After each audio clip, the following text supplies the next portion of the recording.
ఇవే నెంబర్ కొత్తగా లాంచ్ చేసిన నావో buds X1 true wireless earphones just 799 వీటిని అయితే వీళ్ళు లాంచ్ చేశారు. ప్రెసెంట్ లాంచ్ ఆఫర్ లో 599 వస్తున్నాయి. ఈ true wireless ear phones premium metallic finish తో వస్తాయి. డిజైన్ అండ్ బిల్డ్ క్వాలిటీ అయితే చాలా బాగుంది. కేస్ నుంచి ట్రూ వైర్లెస్ ఇయర్ ఫోన్స్ తీయగానే బాటమ్ లో స్టిక్కర్ ఉంటుంది, దాన్ని పీల్ ఆఫ్ చేయండి, అప్పుడే ట్రూ వైర్లెస్ ఇయర్ ఫోన్స్ అయితే పేర్ అవుతాయి. చాలా మంది ఇవి తీయకుండా యూజ్ చేసి కనెక్ట్ అవ్వట్లేదు అని అయితే అంటుంటారు. మర్చిపోకుండా బాటమ్ లో ఉన్న స్టిక్కర్ ని పీల్ ఆఫ్ చేయండి యూజ్ చేసే ముందు. అండ్ ఈ true wireless ear phones 50 hours battery life తో వస్తాయి. వాళ్ళు క్లెయిమ్ చేసిన దాని ప్రకారం నా పర్సనల్ యూసేజ్ లో మోర్ దెన్ 30 అవర్స్ అయితే వచ్చింది. Crazy battery life. అండ్ ఈ ఇయర్ ఫోన్స్ డ్యూయల్ డివైస్ కనెక్టివిటీతో వస్తాయి. మీరు 2 డివైజెస్ కి ఒకేసారి అయితే కనెక్ట్ చేయొచ్చు. అండ్ వీటిలో ఎన్హాన్స్డ్ ఈఎన్సీ ఉండడం వల్ల కాల్ క్వాలిటీ కూడా చాలా బాగుంది. ఇండోర్ లో అయితే డీసెంట్ గా ఉంది. అవుట్డోర్ లో హెవీ ట్రాఫిక్ ఉన్న కండిషన్స్ లో మాత్రం బెస్ట్ అయితే ఎక్స్పెక్ట్ చేయకండి. అండ్ సౌండ్ క్వాలిటీ గురించి మాట్లాడుకుంటే వోకల్స్ బాగున్నాయి, ఇన్స్ట్రుమెంట్ సెపరేషన్ డీసెంట్ గా ఉంది,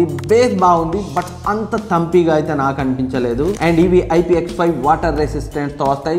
బ్లూటూత్ 5.4 తో వస్తాయి. కనెక్టివిటీ విషయంలో ఎలాంటి ఇష్యూస్ లేవు. అండ్ టైప్ సి పోర్ట్ తో వస్తాయి. ఫాస్ట్ ఛార్జింగ్ సపోర్ట్ ఉంది. 15 మినిట్స్ ఛార్జ్ చేస్తే 150 మినిట్స్ అయితే యూజ్ చేసుకోవచ్చు. అండ్ ఈ ప్రైస్ రేంజ్ లో కూడా లో లేటెన్సీ మోడ్ తో వస్తాయి. క్యాజువల్ గేమింగ్ కి ఎలాంటి ఇష్యూస్ లేకుండా ఆడుకోవచ్చు. స్ట్రిక్ట్ బడ్జెట్ లో ట్రూ వైర్లెస్ ఇయర్ ఫోన్స్ కోసం చూసే వాళ్ళు ఒకసారి అయితే చెక్ చేయండి. ప్రోడక్ట్ ని ఇక్కడ ట్యాగ్ చేస్తాను.